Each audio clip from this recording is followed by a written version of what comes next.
Shalom, selamat sore kaum perempuan GKP Bethesda Cawang. Kembali pada sore hari ini kita akan bersama-sama beribadah, memuji memuliakan Tuhan dalam segala sikap, dalam segala hal yang bisa kita lakukan. Kita juga akan membaca dan merenungkan kebenaran firman Tuhan. Mari kita persiapkan hati dan pikiran kita untuk masuk ke dalam hadirat Tuhan. Kita bersaat teduh dan bersatu di dalam doa.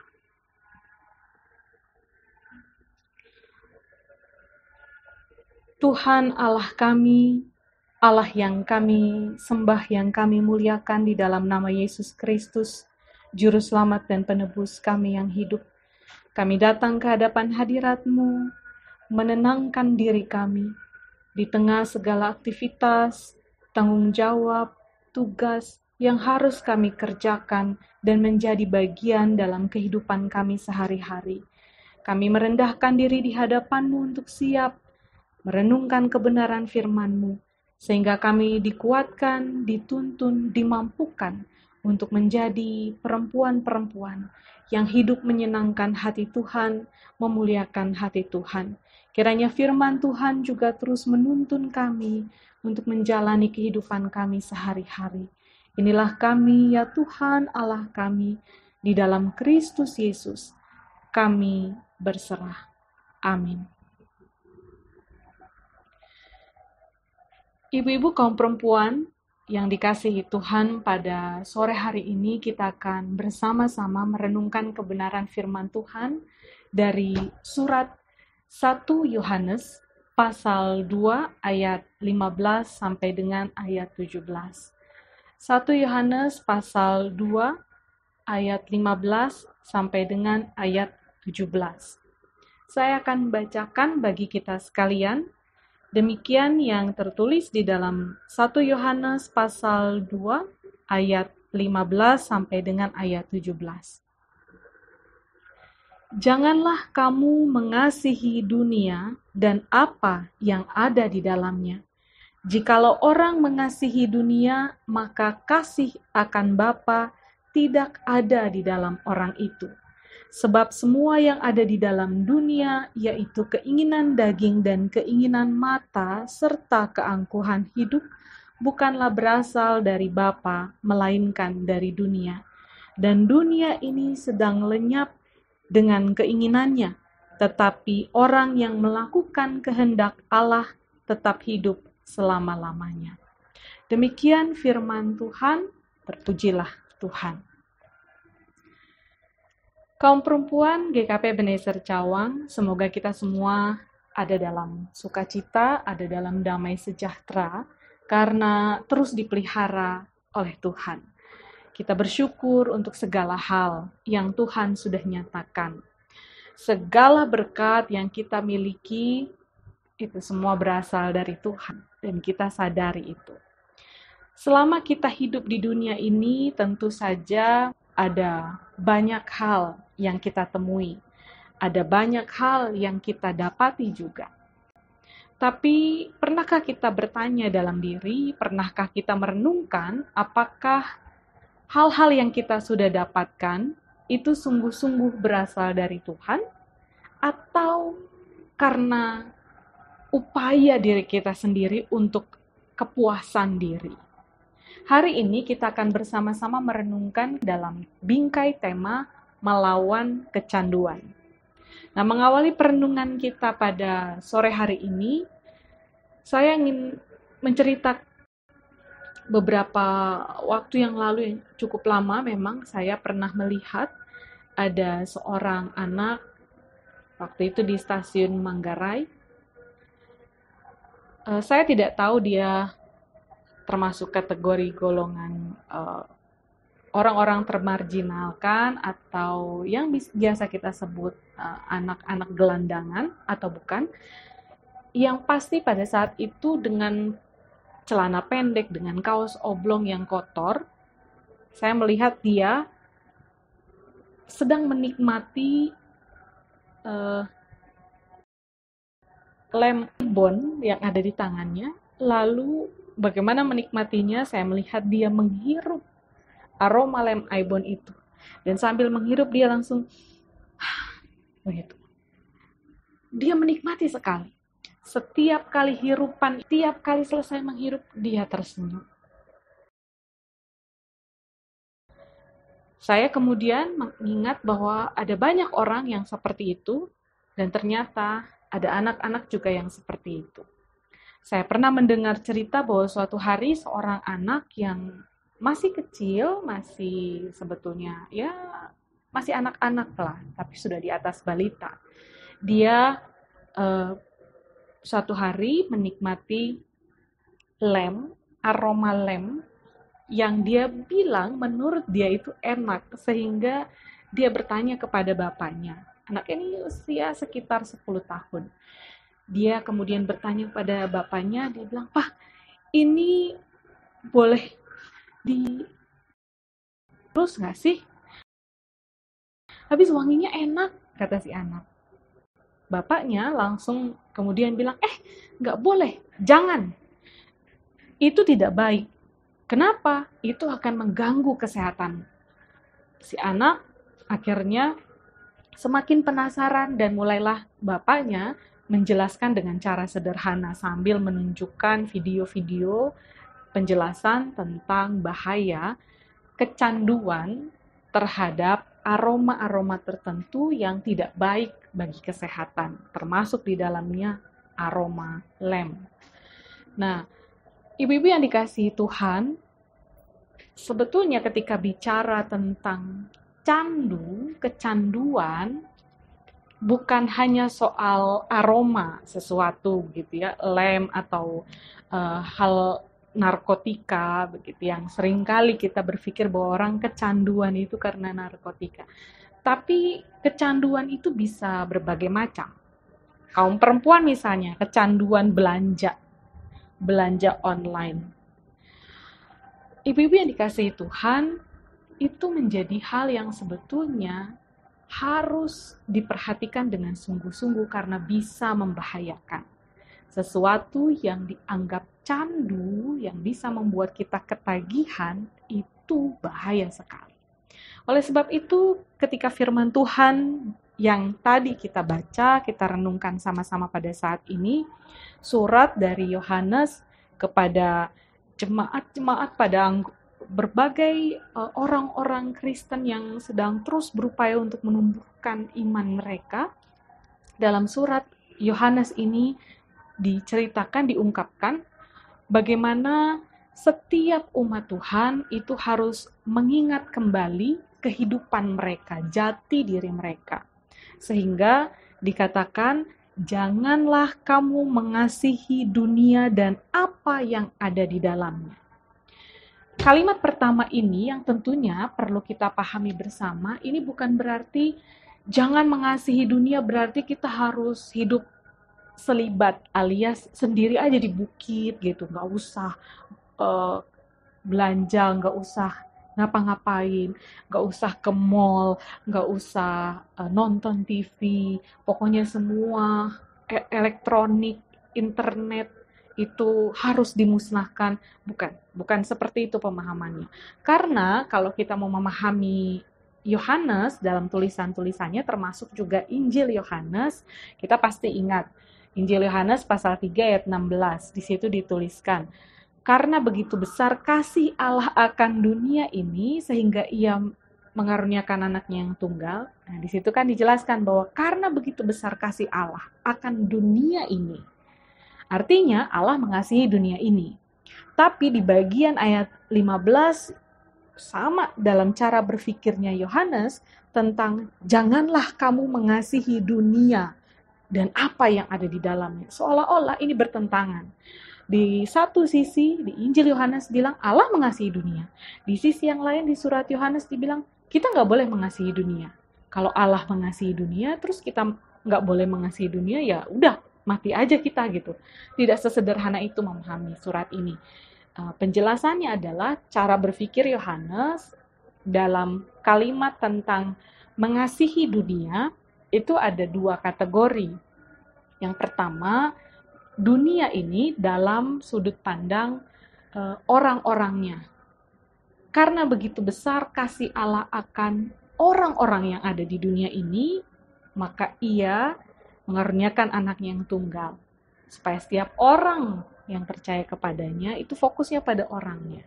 Lalu kemudian dalam surat Yohanes ini dijelaskan, janganlah kamu mengasihi dunia ini. Bagian kedua tentang cara berpikir Yohanes, dunia yang dimaksudkan dalam kalimat ini adalah kejahatan dunia. Segala keinginan dunia, keduniawian yang kita sering juga sebut kedagingan atau hawa nafsu gitu. Kalau kita ngomong soal kedagingan kan juga bukan berarti dagingnya kita nggak harus disingkirkan gitu. Segala sesuatu yang daging-daging harus kita singkirkan, nggak gitu. Tapi yang benar adalah bahwa itu kiasan untuk menunjukkan dunia yang dimaksud dalam surat Yohanes berbeda dengan Injil Yohanes. Surat Yohanes bicara soal dunia yang cara berpikirnya adalah kejahatan-kejahatan. Dunia yang penuh dengan kejahatan, bukan orang-orangnya. Karena kembali lagi, orang memang bisa membuat sesuatu, melakukan hal-hal yang jahat. Tapi orang yang jahat bisa berubah menjadi baik. Jadi yang Yohanes mau sampaikan, kejahatan yang menyelimuti dunia ini yang harus dijauhkan, yang harus ditolak, yang tidak boleh dikasihi oleh umat Tuhan. Maka kemudian dikatakan, jikalau orang mengasihi dunia, maka kasih akan Bapa tidak ada di dalam orang itu. Kalau orang mengasihi kejahatan yang ada di dunia ini, ya sudah jelas orang itu tidak akan mengasihi Allah Bapa. Tidak akan bisa mengasihi Allah. Tidak akan mungkin bisa sama. Kalau mengasihi Allah terus aku juga berbuat jahat begitu, itu tidak mungkin. Orang yang mengasihi Allah pasti akan melakukan kebaikan, mengupayakan kebaikan. Sebab semua yang ada di dalam dunia, yaitu keinginan daging dan keinginan mata serta keangkuhan hidup, keinginan daging, keinginan mata, keangkuhan hidup, bukanlah berasal dari Bapa melainkan dunia. Nah, jadi jelas tadi dunia bicara soal kejahatan dunia, keinginan daging, keinginan mata, serta keangkuhan hidup. Ketika kita bicara tadi tentang melawan kecanduan, maka sesungguhnya dijelaskan bahwa pada dasarnya orang yang punya keinginan terhadap sesuatu yang membuat dia akhirnya kecanduan itu kan dimulai dari keinginan daging.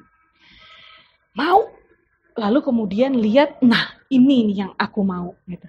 Keinginan mata, keinginan daging, keinginan mata, lalu keangkuhan hidup. Seolah-olah kalau sudah memiliki itu semua, maka aku sudah puas, aku bahagia.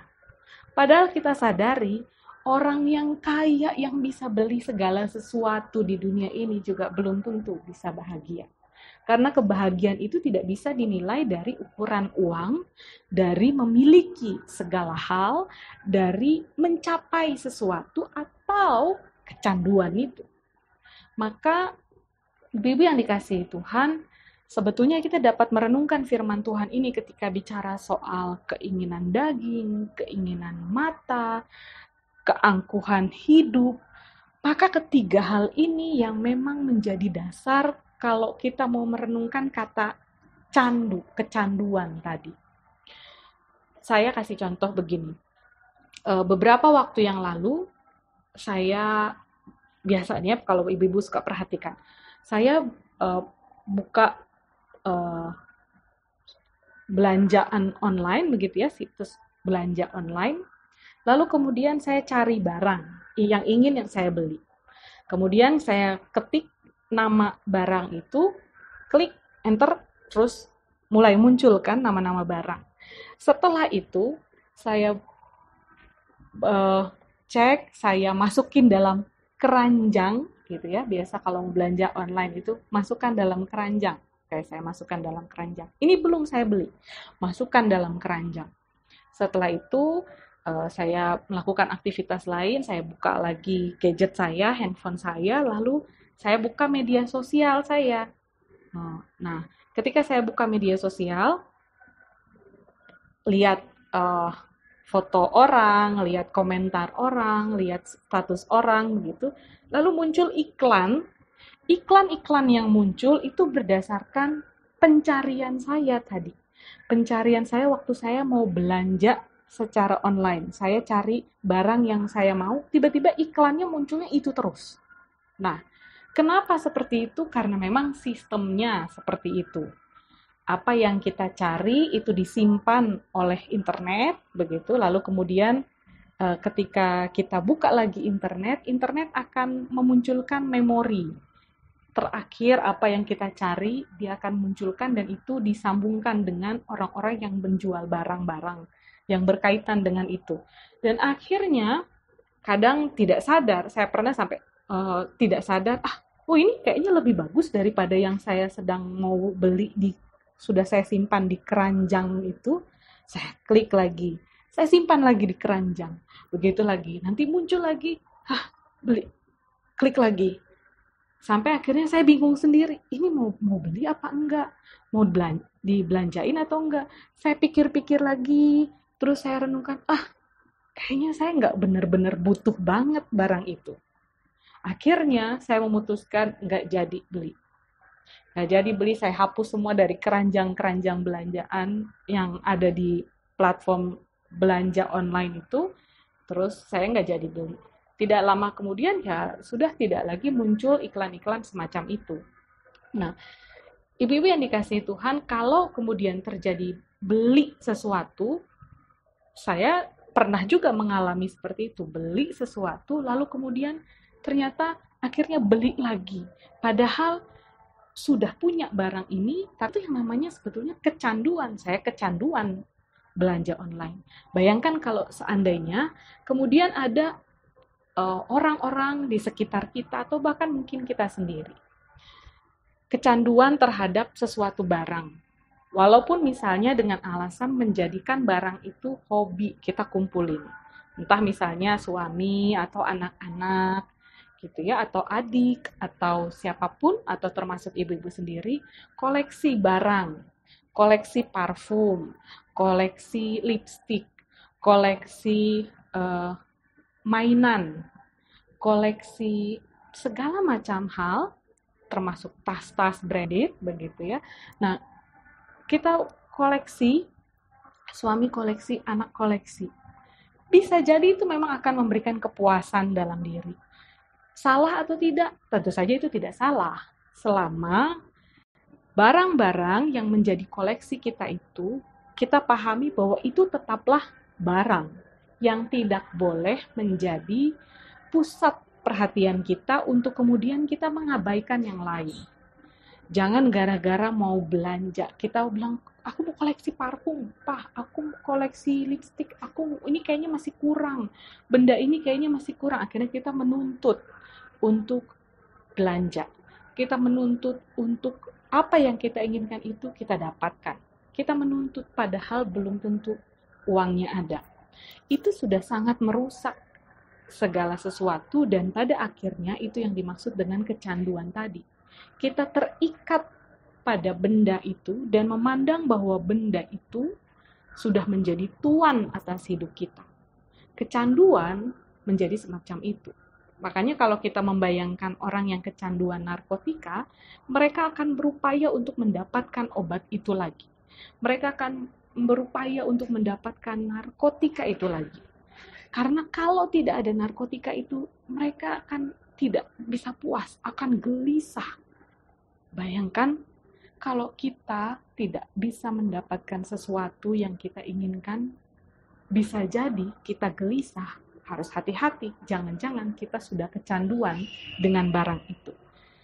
Misalnya juga ketika orang-orang sekarang banyak sekali yang protes, gitu, atau beberapa minggu, beberapa bulan terakhir, protes tentang minyak goreng. Padahal sejak zaman dulu juga orang banyak yang masak tidak menggunakan minyak goreng, bisa dikukus, bisa dipanggang, dibakar, dan lain sebagainya. Tetap bisa makan, intinya tetap bisa makan.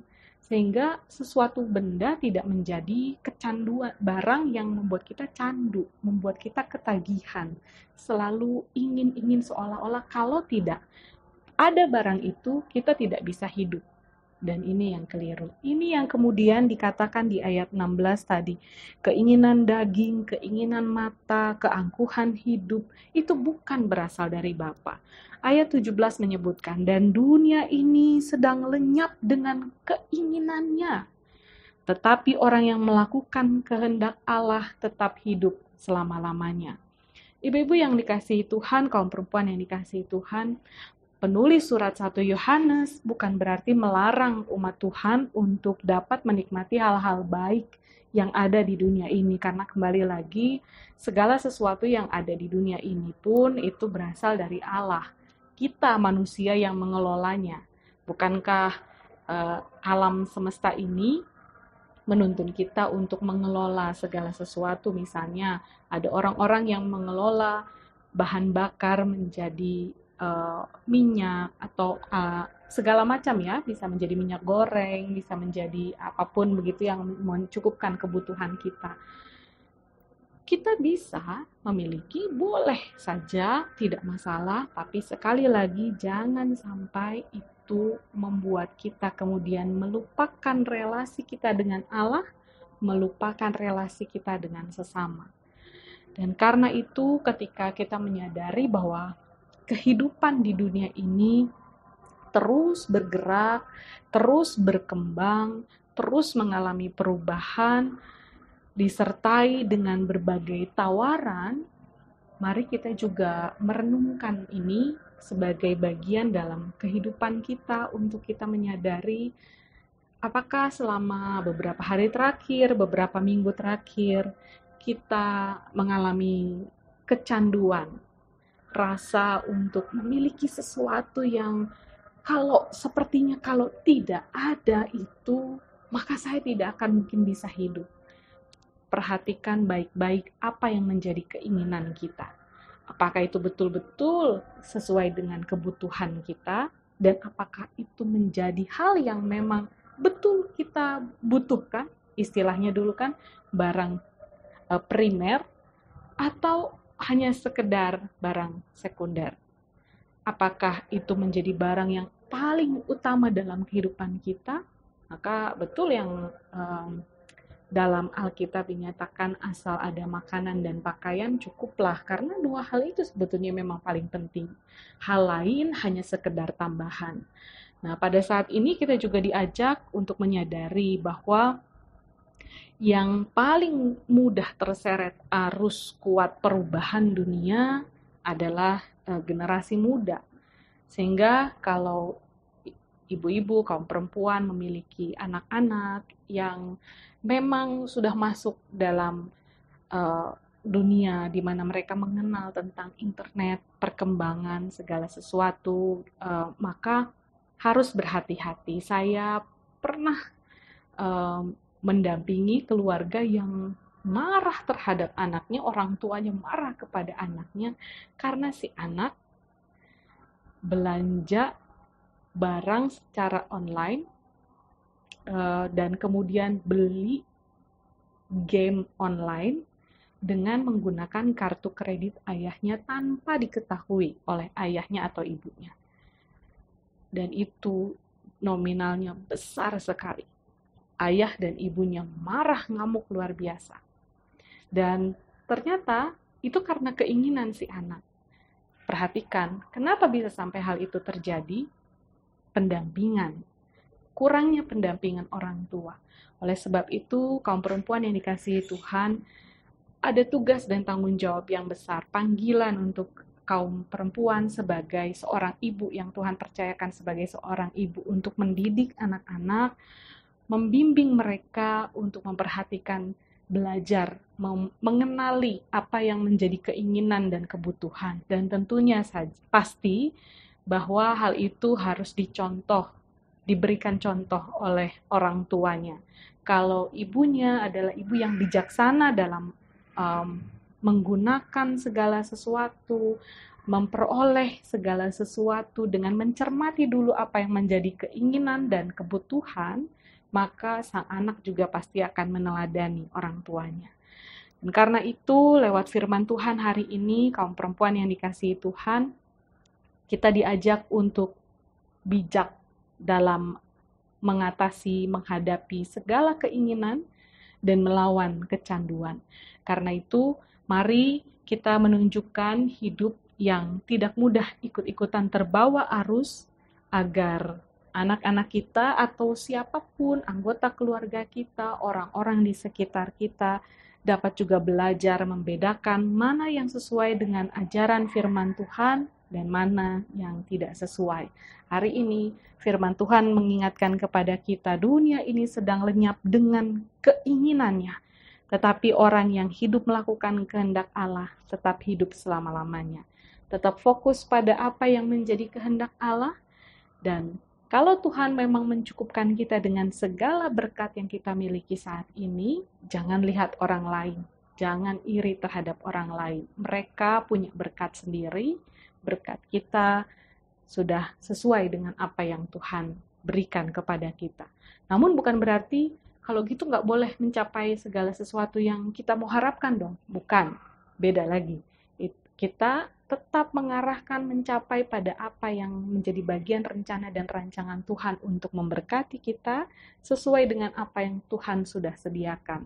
Tapi yang paling penting, jangan membandingkan hidup kita dengan orang lain dan terus perhatikan apa yang menjadi keinginan kita. Apakah itu keinginan yang berasal dari kejahatan di dunia, hawa nafsu, dari keinginan daging tadi, keinginan mata, dan keangkuhan hidup, atau keinginan untuk mendatangkan berkat bagi kita dan bagi sesama.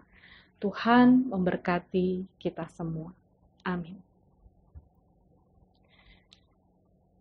Ibu-ibu yang dikasihi Tuhan, mari kita bersatu di dalam doa untuk mengamini firman Tuhan pada saat ini, dan sekaligus kita membawa syafaat kita ke hadapan hadirat Tuhan dan mengakhirinya dengan doa Bapa kami. Mari kita bersatu di dalam doa. Tuhan Allah Bapa kami dalam surga, kami mengucap syukur untuk segala berkat dan anugerah-Mu bagi kami.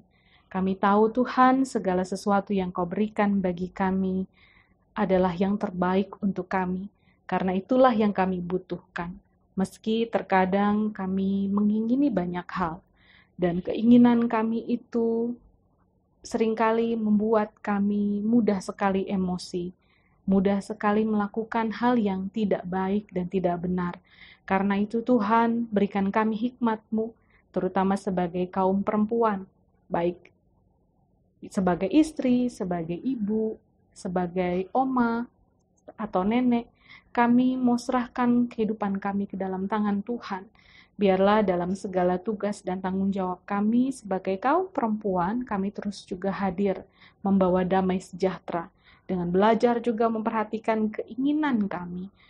Pimpin dan sertai kami sehingga kami mampu mencukupkan diri kami dengan segala apa yang ada pada kami. Dan karena itu pula Tuhan, kami mau serahkan hidup kami ke dalam tangan kasih-Mu. Terima kasih untuk firman-Mu pada hari ini. Dan mampukan kami juga untuk menjadi teladan bagi anak-anak kami, sehingga mereka juga boleh belajar hidup sederhana, hidup dengan memahami hawa nafsu keinginan daging yang tidak akan mendatangkan damai sejahtera. Namun, pimpin dan sertai anak-anak kami juga untuk mereka tetap semangat dalam mencapai apa yang Tuhan sudah rencanakan dan rancangkan atas hidup mereka. Sehingga lewat semangat itu, mereka juga menyadari bahwa tujuannya adalah untuk mereka menjadi berkat bagi sesama. Dan kami menyerahkan keluarga kami ke dalam tangan kasih Tuhan. Kami berdoa menyerahkan kaum perempuan yang bekerja di dalam segala berkat yang diperoleh lewat pekerjaan, penghasilan yang diperoleh untuk mendukung kehidupan rumah tangga, ataupun mereka yang hidup sendiri atau menjadi orang tua tunggal. Tuhan kiranya yang tetap memberkati. Tuhan pimpin sehingga kaum perempuan juga mampu mengelola keuangan dengan baik. Di dalam segala berkat dan anugerah-Mu Tuhan, kami berdoa juga menyerahkan mereka yang merindukan keturunan, mereka yang merindukan pemulihan dalam keluarga, mereka yang merindukan anak-anak bisa berhasil memperoleh kecukupan biaya pendidikan. Kami berdoa dan menyerahkan mereka yang ingin membuka usaha, yang sedang membuka usaha, mereka yang mencari penghasilan tambahan untuk keluarga, Tuhan juga kiranya yang memberkati. Kami berdoa pula dan teringat akan mereka yang sedang sakit. Kami mohon Tuhan jamah mereka dan pulihkanlah mereka. Kami berdoa pula menyerahkan saudara-saudari kami yang lain yang ada dalam berbagai pergumulan lainnya. Tuhan berkati mereka. Kami juga teringat akan saudara-saudara kami yang bertambah usia dalam pekan ini. Tuhan kiranya Engkau memberkati mereka dalam segala sukacita yang mereka miliki, sehingga pertambahan usia kiranya akan menuntun mereka bertambah pula dalam hikmat untuk memuliakan Tuhan. Kami berdoa pula dan menyerahkan gereja kami menyerahkan Komisi Pelayanan Perempuan, biarlah setiap fungsionaris yang Tuhan percayakan membuat mereka dapat bergandengan tangan bersama-sama, sehati sepikir jiwa untuk melayani Tuhan.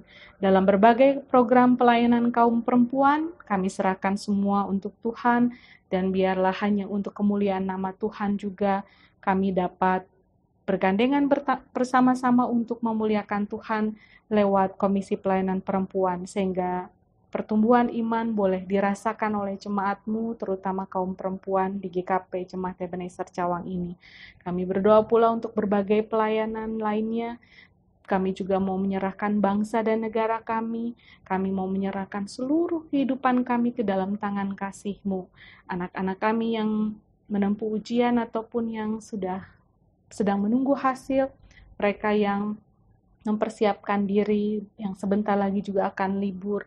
Tuhan kiranya Engkau memberkati dalam segala sesuatu yang dikerjakan. Kami serahkan seluruh kehidupan kami, doa dan pengharapan kami alaskan hanya di dalam nama Tuhan kami Yesus Kristus. Dan bersama-sama kami juga akan berdoa sesuai dengan doa yang Tuhan Yesus sudah ajarkan kepada kami demikian. Bapa kami yang ada di sorga, dikuduskanlah namamu, datanglah kerajaan-Mu, jadilah kehendak-Mu di bumi seperti di sorga.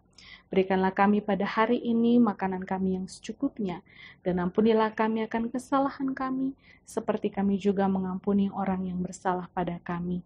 Dan janganlah membawa kami ke dalam pencobaan, tetapi lepaskanlah kami dari yang jahat, karena Engkaulah yang punya kerajaan, kuasa, dan kemuliaan sampai selama-lamanya. Amin. Kaum perempuan yang dikasihi Tuhan, kini arahkanlah hati kepada Tuhan dan terimalah berkat-Nya. Kasih karunia dan anugerah dari Allah Bapa di dalam Yesus Kristus dan tuntunan kuasa Roh-Nya yang kudus, kiranya menuntun dan memberkati engkau untuk terus mampu menguasai diri dalam keinginan dunia dan hidup menyenangkan hati Tuhan dari saat ini sampai selama-lamanya. Amin. Kebaktian selesai. Tuhan Yesus memberkati.